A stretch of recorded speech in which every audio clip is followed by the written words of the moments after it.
Ayan na. Ready na. Oh, lagyan na natin itong potatoes natin. Oh, sarap. Napakasarap. Oh, ganyan lang. Ganyan lang. Didikit na yung ano nun. Oh, paano? Di, tapos na to. Ayan na. Ayan na. Ayan na.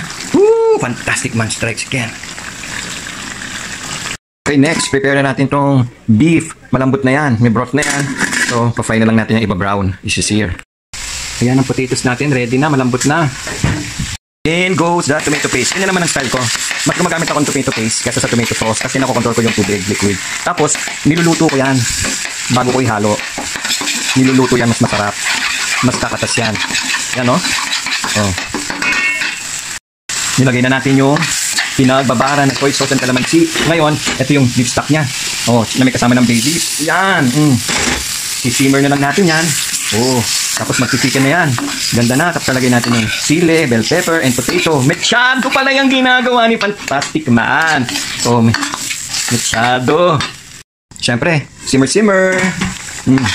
Halo-halo. Wow, ganda na ng sauce natin. Oh, ilagay na natin tong sili tsaka ano. Ito ako nagluluto. Kasi dati, ang dami nila niluluto. Additional. Ito kasi, masyado mataas. La Germania yan. Kaya lang mataas daw. Hindi sila nagluluto. Eh, ngayon ako nagluluto. Baka ayos ko ulit yan. Bakasan natin apoy na. Yan. So, titimplahan ko na lang to. Pabayaan ko na lang muna umano yung bell pepper. Tapos, babalikan natin yan. Titimplahan natin. Babalikan natin. Ayan na. Ready na. Oh, lagay na natin itong potatoes natin. Oh, sarap. Napakasarap. Oh, ganyan lang. Ganyan lang. Didikit na yung ano nun. Oh, paano? Di, tapos na to. Ayan na. Ayan na. Ayan na. Woo! Fantastic man strikes again. Okay, prepare natin ang i-bake natin potato. Wedges naman tayo ngayon. Yan, wedges. So, pag wedges, hiniwa ko tatlo para hindi masyadong manipis yung pagka-wedge niya. Yan, tapos sa gitna. Oh, yan. Okay, na-prepare na. Lagyan lang natin ng extra virgin oil. At itong ginawa kong mekos na mix ko.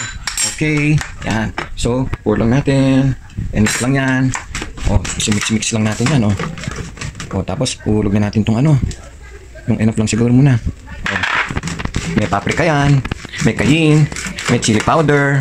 Meron din yung ano, garlic powder. Meron din yung cilantro, dried cilantro. May onion powder, may salt. At saka yung olive oil. Okay, yan. Ayos lang natin yan. I-oven natin. Ayan ang potatoes natin. Ready na. Malambot na.